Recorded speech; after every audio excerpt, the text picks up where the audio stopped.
존 메이스필드라고 하는 영국의 개관 시인이 있어요. 영국에는 그 시를 탁월하게 잘 쓰면 공무원이 돼요. 이걸 개관 시인이다. 우리나라도 좀 그랬으면 좋겠어요. 그게 공무원이 될 수 있는, 국가가 봉급을 줄 수 있는 이유는 국민 정서를 윤택하게 하고 이 정서면에서 백성들의 안정을 사수하고 지켜줬다는 그런 공로가 인정되는 겁니다. 아름다운 표현과 감성을 통해서 온 영국의 시민들, 국민들의 마음을 안정시키면 정치적 영향 아니겠어요? 그러니까 국가에서 월급을 주는 거예요. 개관 시인. 메이스필드는 결국 그 변호사의 아들로 화려하게 출발해요. 그런데 성장하고 15세 이상이 된 후에는 의식이 남달라서 높은 자리, 좋은 자리를 일부러 피하고 미국으로 건너가면서 배 타는 사람 또는 일반 노동자, 이런 하층민에서 일부러 삶을 경험합니다. 그러가면서 사람의 속내를 직관적으로 들여다보면서 사람을 잘 읽어내요. 그리고 사람을 세 종류로 구분합니다. 첫째는 인생의 초반기에 웃는 사람, 이런 사람이 있대요. 출신 성분이 좋고 가정 환경이 좋으면 채색 옷을 입고 시작하더라는 겁니다. 그런데 또 한 인생이 있다면 인생이 중반에 아주 전성기처럼 자수성가하고 중간에 웃는 사람들이 있더래요. 그런 사람들 참 많지 않아요? 그런데 또 마지막 한 종류의 사람이 있는데 인생의 끝자락에서 웃는 사람이 있더랍니다. 이 세 종류의 인생을 시인답게 표현을 하는데 메이스필드는 이 세 번째 웃는 이 사람이 오래 웃더라 하는 이야기로 인생을 결론을 지어요. 세 번째 웃는 인생이 오래 웃더라. 네. 저는 목회자로서 바라는 건 우리 성도들이 이 세 번째 웃음의 주인공들이 되기를 축원합니다. 네. 세 번째 웃음의 이야기를 하고 싶어요. 지난 시간에 나눈 말씀은 고대 근동의 바사 제국, 즉 페르시아 제국에서 있었던 이야기.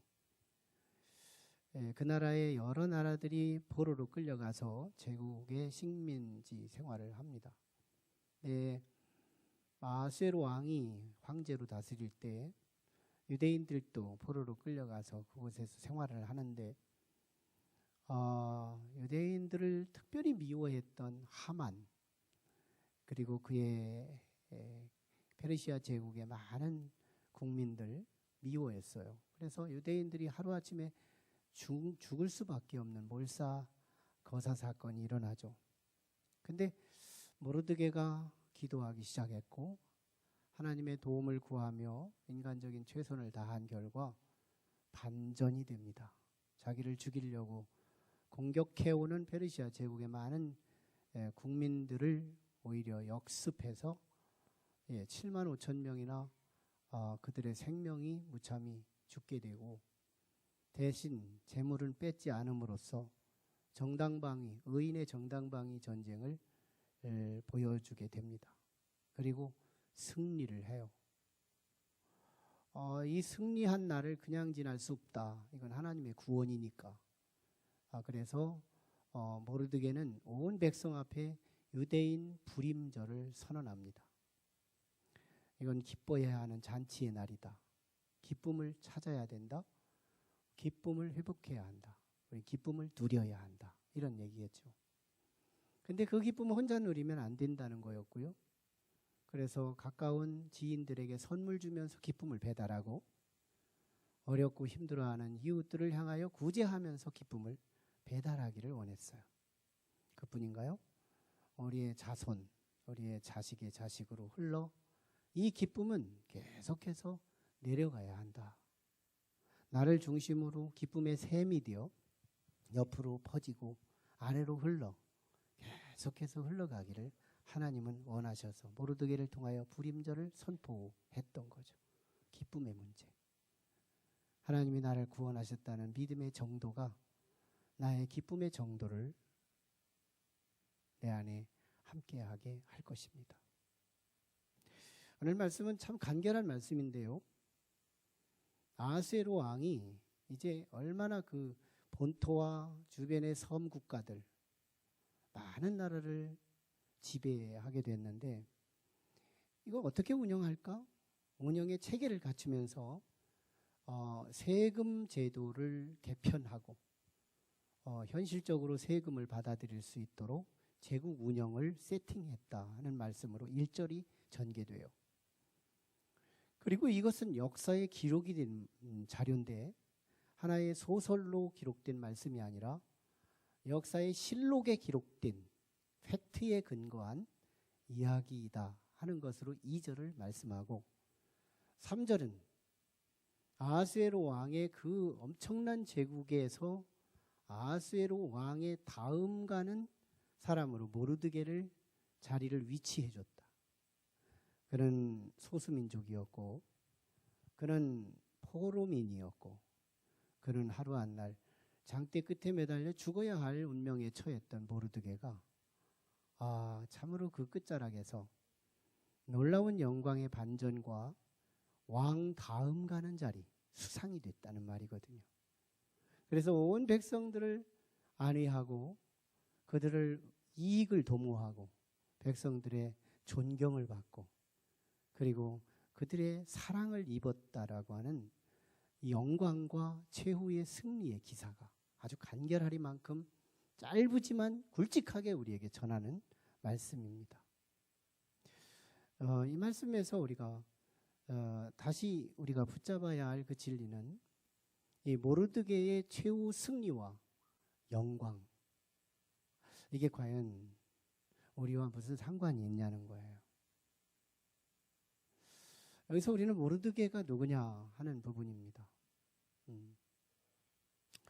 모르드게는 정말 너무너무 열악한 신분이었고 부족한 사람이었어요. 그런데도 그는 하나님의 도우심 속에서 최후의 승리와 영광을 차지해요. 네. 우리 인사 좀 나눌까요? 최후의 영광과 승리가 있디야 라고 우리 충청도 발음으로 충청도 버전으로 최후의 잘 된디야. 진짜 잘 되는 거예요. 저는 지금 거짓을 말하지 않아요. 진리를 가지고 장난치지 않아요. 저는 이 진리를 내 마음속에 확신하고 사랑하는 우리 성도들에게 이 진리를 선물로 주고 싶은 거예요. 우리 잘 될 겁니다. 우리는 그렇게 가게 돼 있어요. 그 시스템 안에 들어와 있어요. 잘 됩니다. 우리는 최후 승리, 최후 승리, 마지막 웃을 자, 그리고 최후 영광. 이게 약속된 사람들이에요. 이거 대단한 거예요, 우리. 사탕발렘 아니에요. 근거를 갖고 말씀하는 거예요. 하지만 이것은 모르드게가 만든 게 아닙니다. 모르드게가 창조한 승리, 모르드게가 만들어낸 영광 아니에요. 하나님이 주신 선물입니다.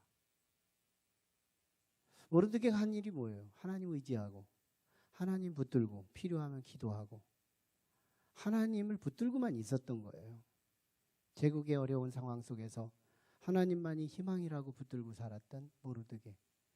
그 승리와 그 영광은 하나님이 주신 선물이었다.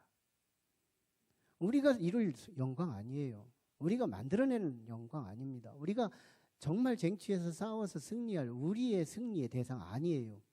마귀는 그렇게 호락호락하지가 않아요. 어둠의 권세는 우리가 이길 대상이 못 돼요. 그런데도 우리는 이긴대요. 그런데도 우리는 영광을 거머쥘 수 있대요. 선물로 주어지기 때문에.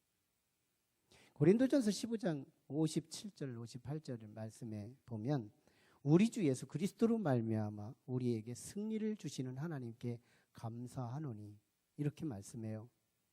그래서 우리에게 주시는 그러므로 내 사랑하는 형제들아 견실하며 흔들리지 말고 항상 주의 일에 더욱 힘쓰는 자들이 되라. 이렇게 말씀해요.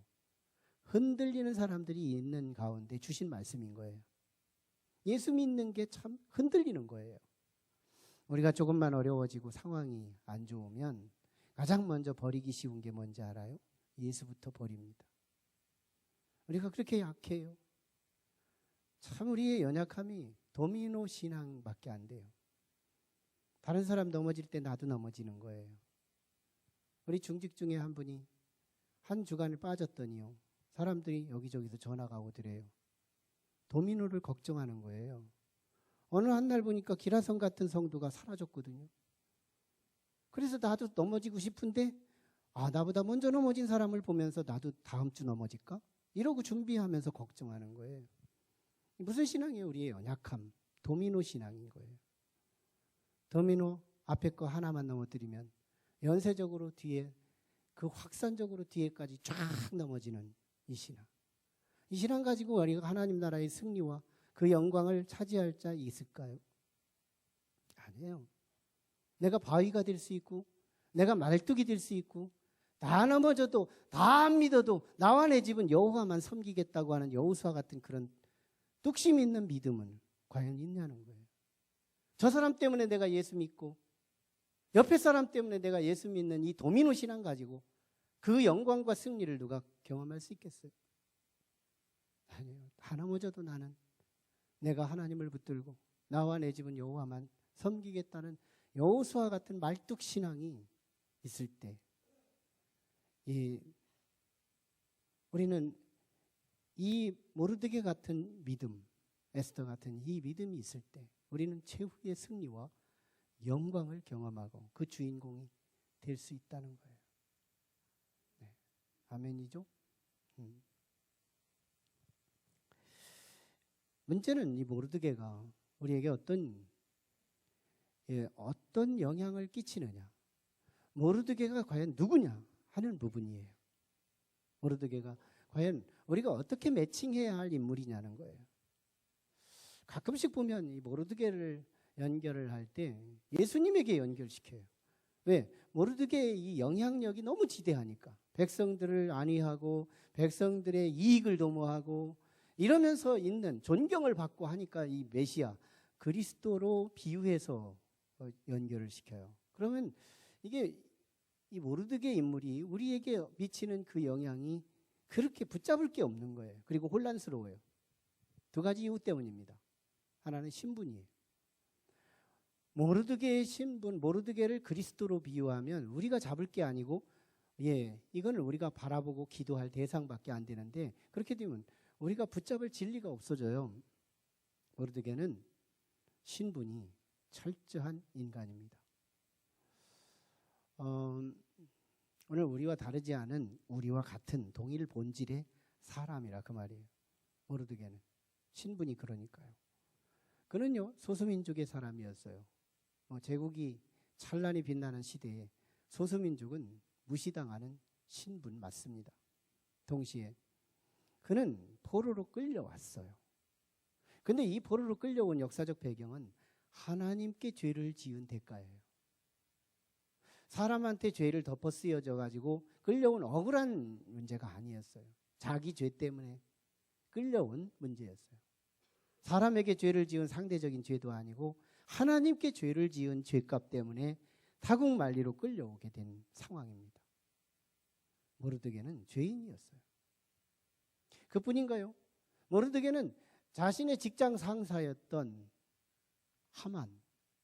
하만한테 좀 굽신굽신하고 온유하고 겸손하게 대했으면 자신은 은혜를 입었지만 그래도 이 하만이가 참 철을 모르고 정 진리를 모르기 때문에 저렇게 뻣뻣대고 대하는데 좀 뭔가 더 성숙한 인격이라면 절도 좀 인사 좀 해주고 직장 상사답게 깍듯하게 대해줬으면 장대 끝에 매달려 죽을 운명은 안 됐을걸요. 그런데 모르드게는 철저히 하나님을 믿는다고 하는 미명하에 직장 상사를 짓밟았어요. 이건 자기 죄예요, 자기 죄.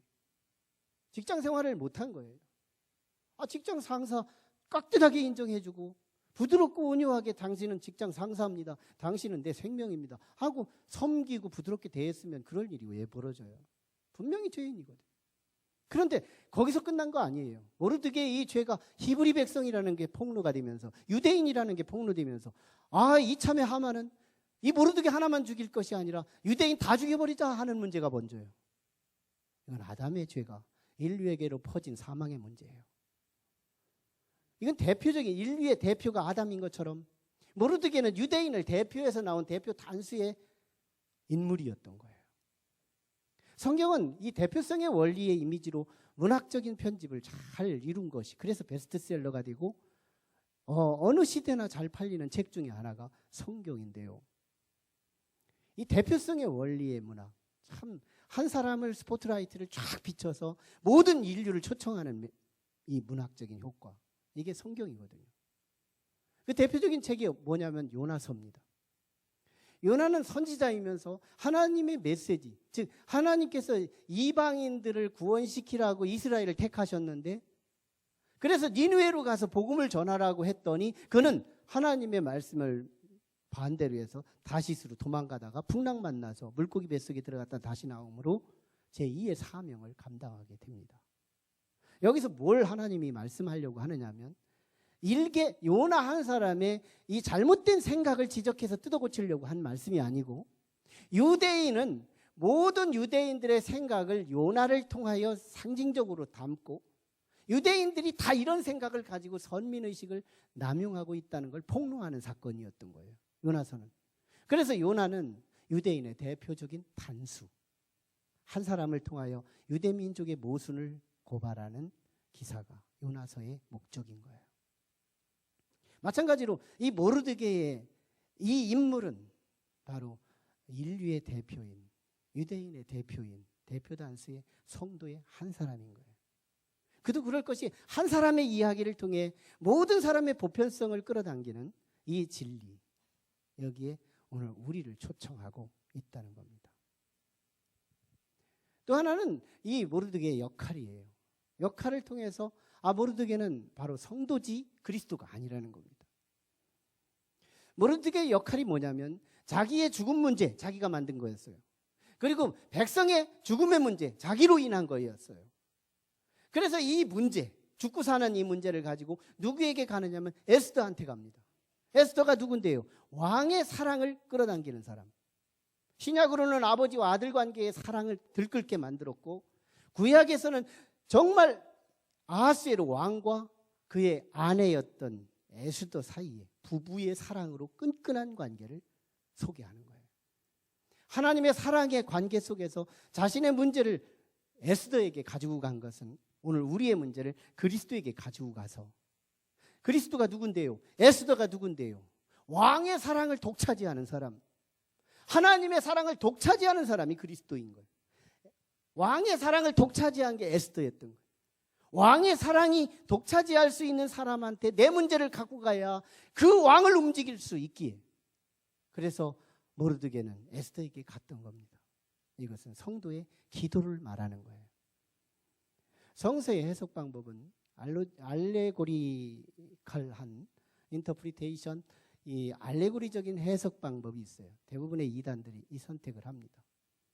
사실을 무시하고 사실 뒤에 진짜 사실이 있다는 걸 발견하려다가 본문을 벗어나게 되는 오류가 임하는 거, 이게 이단들이 잘 하는 것들이죠. 근데 또 하나가 있다면 타이폴로지컬 인터프리테이션, 모형론적 해석, 이게 성서 해석 방법 중에 굉장히 중요한 해석인데요. 이 해석으로 보면 페르시아 제국은 죄 때문에 이 끌려온 나라, 즉 이 세상 나라를 상징합니다. 이게 타이폴로지 해석 방식으로 풀어가는 해석인데요. 페르시아 제국은 세상을 상징한다. 에집트가 세상을 우리가 상징하는 것처럼 페르시아 제국은 이 나라 저 나라에서 끌려온 다민족, 다문화 조건을 갖춘 페르시아 제국은 세상을 뜻하는 거예요. 거기에 황제는 뭘까요? 황제의 성품, 이걸 빗대는 게 아니고 황제의 그 자리, 이게 하나님의 자리를 상징합니다. 그리고 거기에서 하나님의 사랑을 독차지하는 그 부분, 에스더, 그가 그리스도를 상징하는 거예요. 에스더에게 자신의 생명의 문제를 가지고 사정하고 요청하고 기도했던 인물 모르드게가 성도의 자리가 되는 거예요. 그러면 그 다음에 결국은 이 유대인들이 2차 귀환, 3차 귀환이 일어나게 되는데 2차 귀환, 3차 귀환이 바로 천국을 의미하는 겁니다.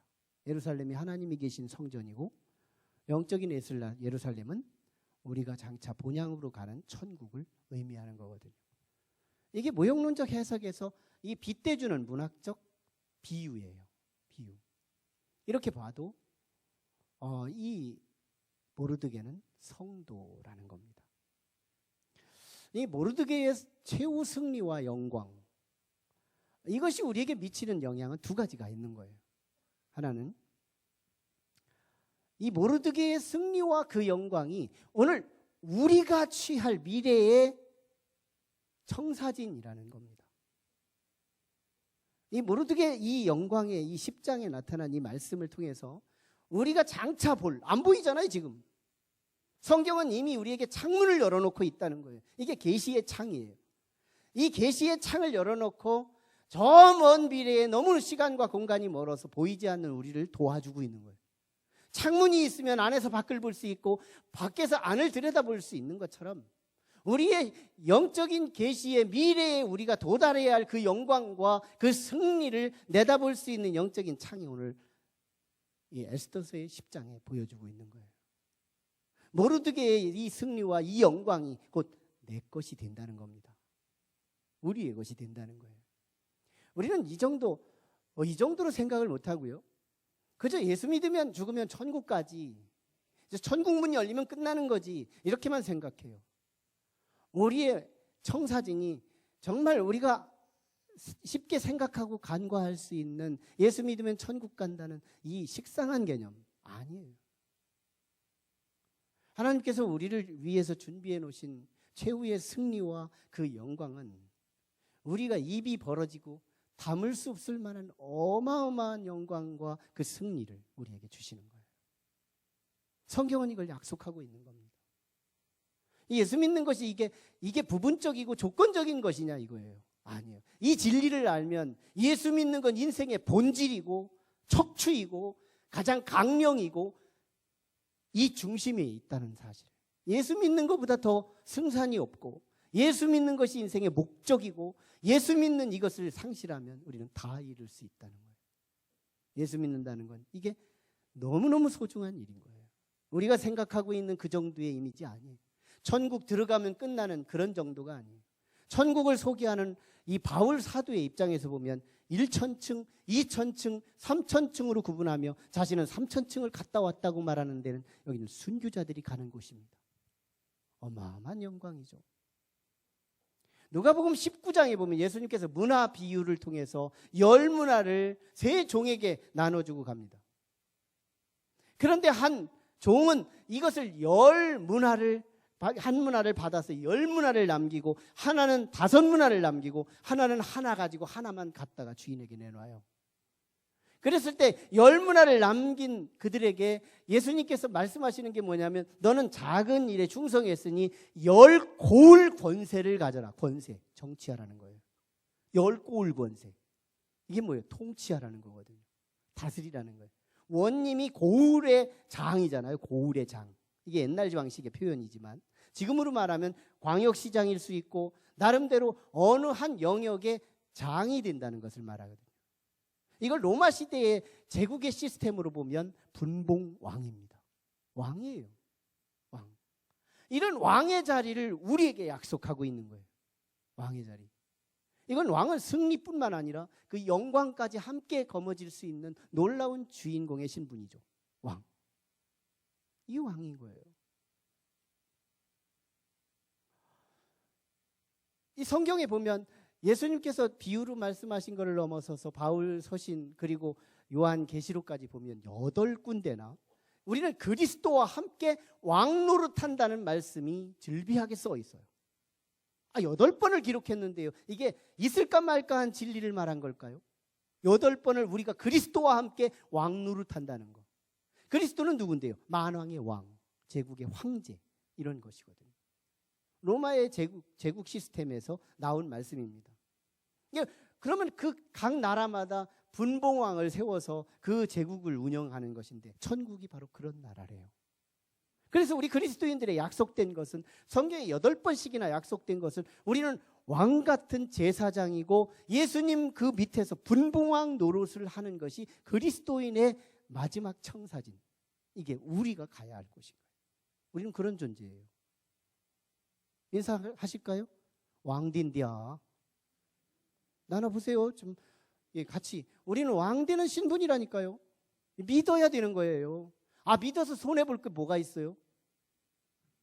정말 제 몇천만 원씩 속아서 사기당하는 일들은 많은데, 좋은 일, 이 좋은 거, 내 투자도 없이 사기당하는 거, 이거 사기당할 만 하잖아요. 그런데요, 기면 어쩔 거예요? 이게 정말 기면 어떡할 거예요? 가장 절치는 거기 가는데 나만 못 간다면 이 억울함은 어떡할 거예요? 오늘 우리는요, 승리가 단순히 이기고 끝나는 게 아니고 왕 같은 존귀한 영광의 자리에 참여한다는 거예요. 모르드게의 이 영광과 이 승리가 우리에게 미치는 또 하나의 여지가 뭔지 알아요? 유대인들의 2차 귀환과 3차 귀환을 이끄는 사건이 됐다는 겁니다. 유대인들의 2차 귀환과 3차 귀환을 이끄는 여건이 됐다. 귀환이 뭐예요? 예루살렘으로 간다는 거예요. Back to the 예루살렘. 다시 우리는 이 제국을 버리고 예루살렘으로 패하지만 하나님이 있는 곳으로 돌아가겠다. 이게 천국의 상징적인 도식입니다. 하나님이 있는 곳으로 돌아가겠다. 유대인들이요, 1차 귀환, 고레스 귀환 선포가 이루어지기 전에 유대인들은 이렇게 기도했어요. 하나님, 꿈에도 소원이니 예루살렘으로 돌아가게 하옵소서라고 이구동성으로 유대인들은 포로로 끌려와서 기도합니다. 그런데 웬걸 하나님은 그 기도를 들어주셨어요. 고레스, 페르시아 제국의 고레스 왕이라는 사람이 이 식민지 나라들의 반발력을 완화시키기 위한 정책 중에 하나로, 유화 정책으로 포로는 자기 나라로 돌아가서 세금만 바쳐라 하는 제도를 바꿉니다. 이게 하나님의 응답이었어요. 그래서 돌아가라고 선언을 했는데 정작 한 민족이 수백만이 끌려왔는데 5만도 안 되는 숫자가 돌아가요. 이건 하나님의 가슴 아픈 사건이었거든요. 그래서 다니엘 10장에서 다니엘이 히데갈 강가에서 21일 동안 다니엘 기도회를 시작했던 배경이 바로 이 문제예요. 하나님의 가슴 아픔을 다니엘의 가슴에 품고 기도했던 사건이 다니엘 기도인 거예요. 하나님 가슴 아팠던 거거든요. 기도를 했으면 상황이 주어지면 가야지. 근데 어떤 사람들이 간지 알아요?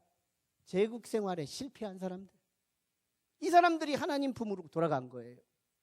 그런데 어떤 사람들이 안 돌아간지 알아요?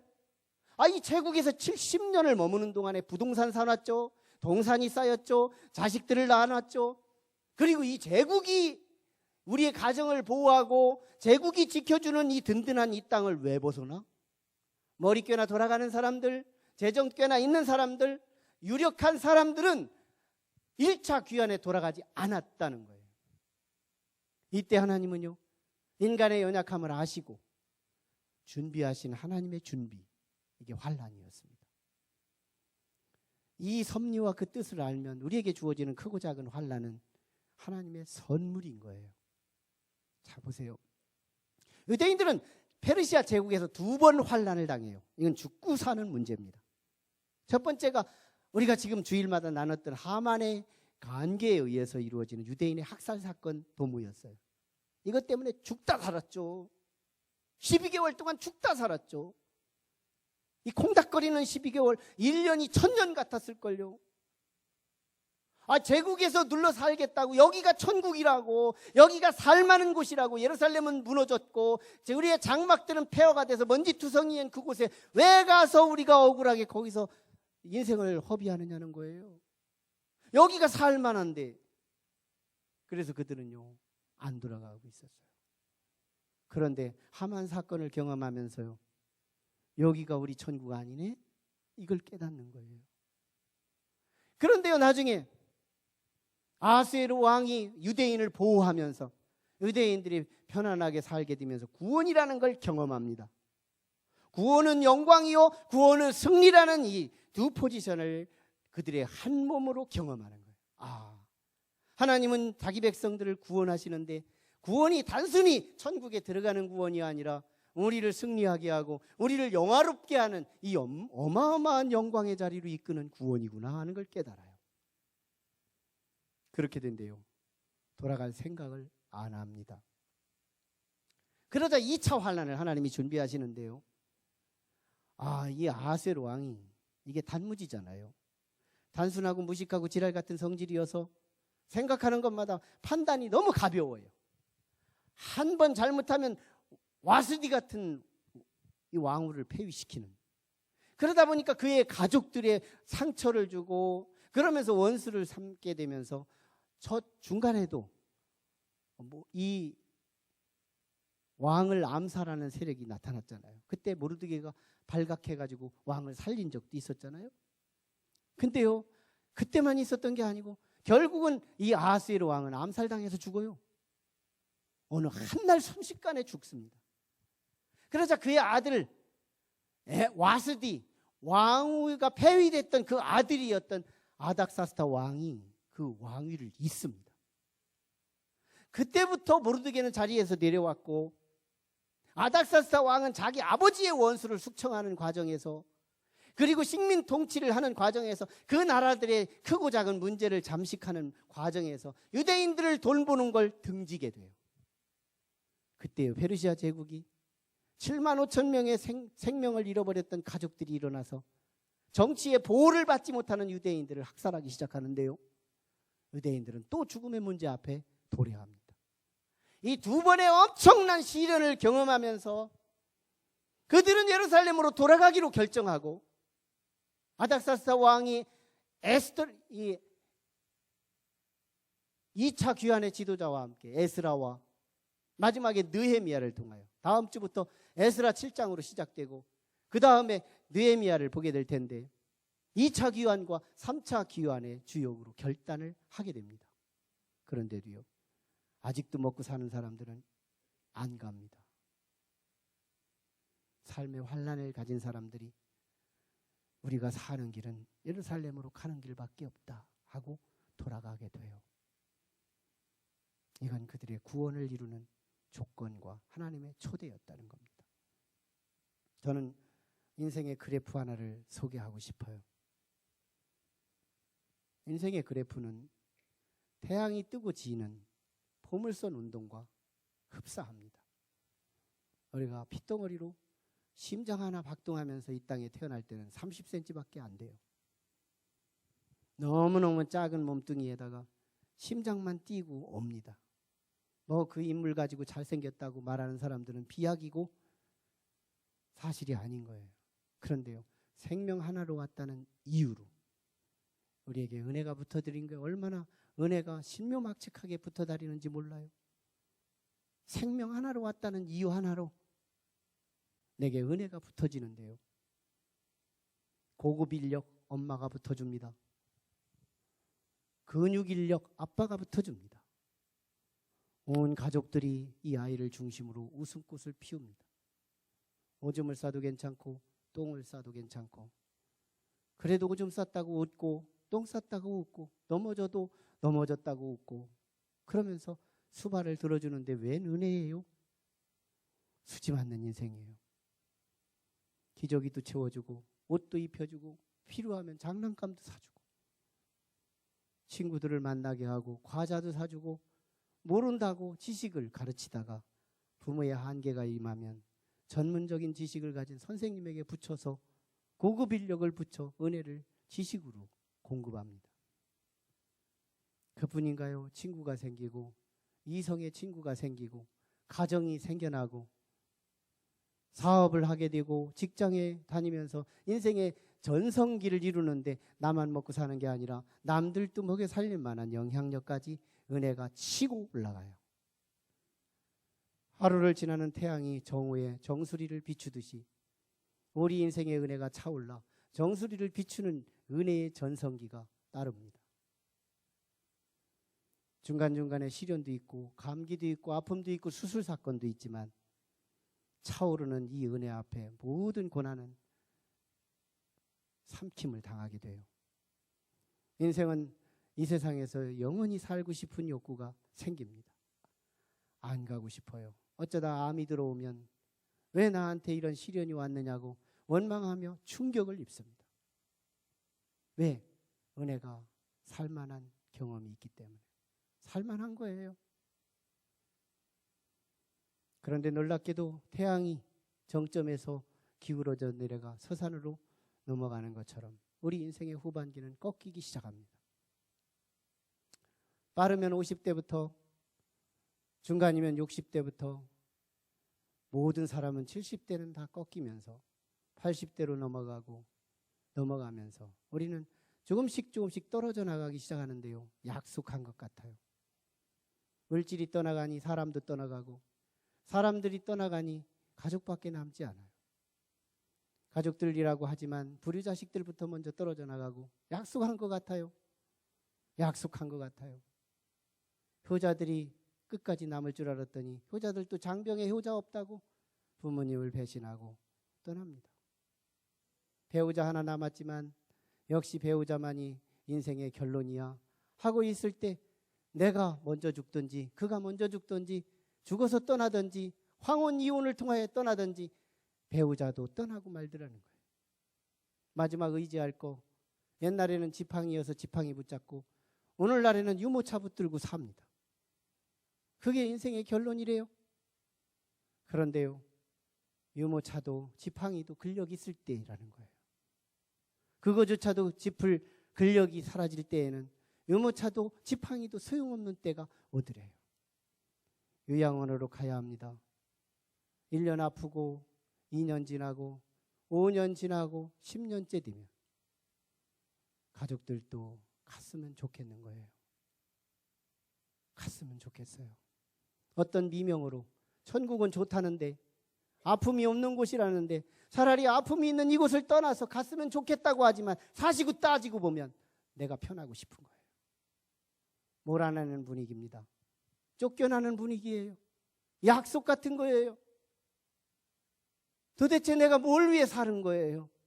망하기 위해 산 거예요? 노숙자가 이보다 더 불행한가요? 노숙자보다 더 수십 배, 수백 배 더 불행한 인생이 모두에게 찾아오는 보편적 진리예요. 우리의 종점이 거기에요. 이건 누구도 부인할 수 없는 객관적 사실이에요. 노숙자보다 수백 배 더 비참한 인생으로 가고 있는 거예요. 여러분, 여기에 메시지가 들리지 않아요?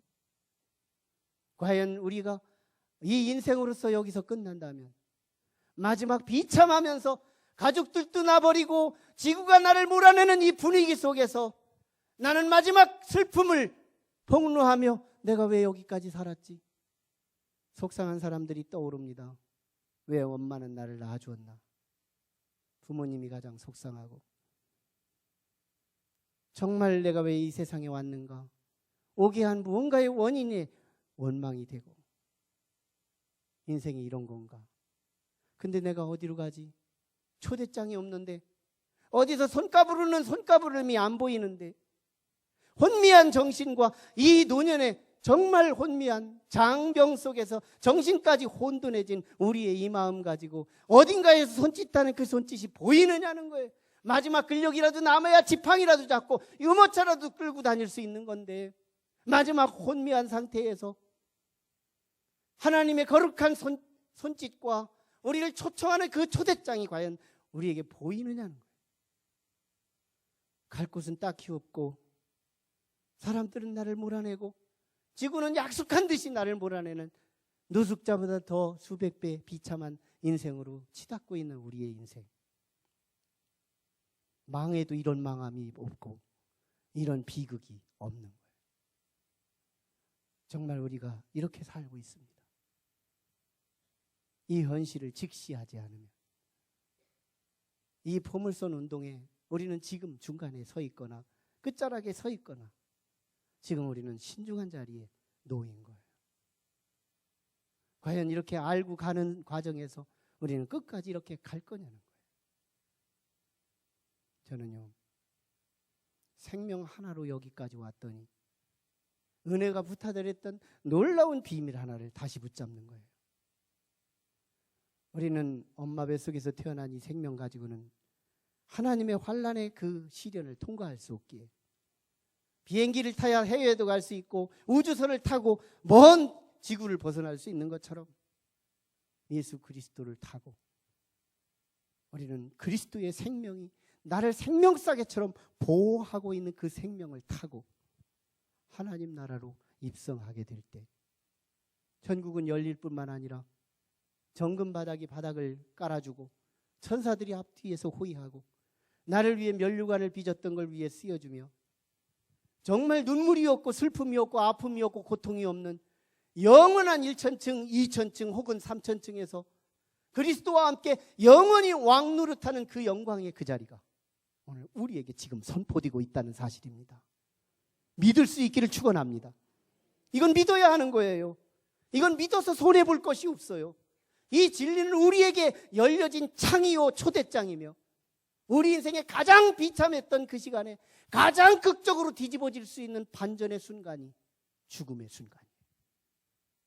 죽음 직전에 가장 비참한 우리의 인생 끝에서 하나님이 평상시에 붙잡았던 그 그리스도가 우리를 성큼 끌어안고 독수리 등어리에 우리를 업고 광야를 통과하여 질주하듯이 오늘 우리 인생을 업고 주님은 천국으로 입성하여 단순한 승리가 아니라 왕같은 존귀한 신분으로 영광의 주인공이 되게 하신다는 것. 이 진리가 내 겁니다. 여러분 것들이에요. 그래서 이 땅에서 크고 작은 고난은 하나님을 배우는 비밀인 거예요. 유대인들이 이 모르드게의 그 영광의 구원을 보지 못했다면, 시련만 있었다면 이게 안 보였을 겁니다. 그런데 이 두 번의 시련과 한 번의 구원 사건을 통하여 하나님을 배우게 되는데요. 하나님이 있는 예루살렘으로 백투더 예루살렘 2차 귀환, 3차 귀환한 것처럼 이미 1차 귀환은 조상들이 갔고 2차 귀환은 내가 갈 것이고 3차 귀환은 자식들이 또 갈 수 있는 이 모든 만세대가 1차, 2차, 3차로 계속하여 예루살렘으로 돌아가는 이것은 오늘 우리들의 구원받는 천국 가는 순서를 말씀하고 있다는 겁니다. 여러분, 우리는 영광스러운 거예요. 예수 믿는 의미가 그저 액세서리가 아니고 선택선이 아니라 알고 보면 절대적이고 이건 생명과도 같아서 놓치면 안 되는 것, 예수님인 거예요. 예수 그리스도를 붙들고 끝까지 그 승리와 영광의 주인공이 되는 저와 여러분들이 되기를 축원합니다.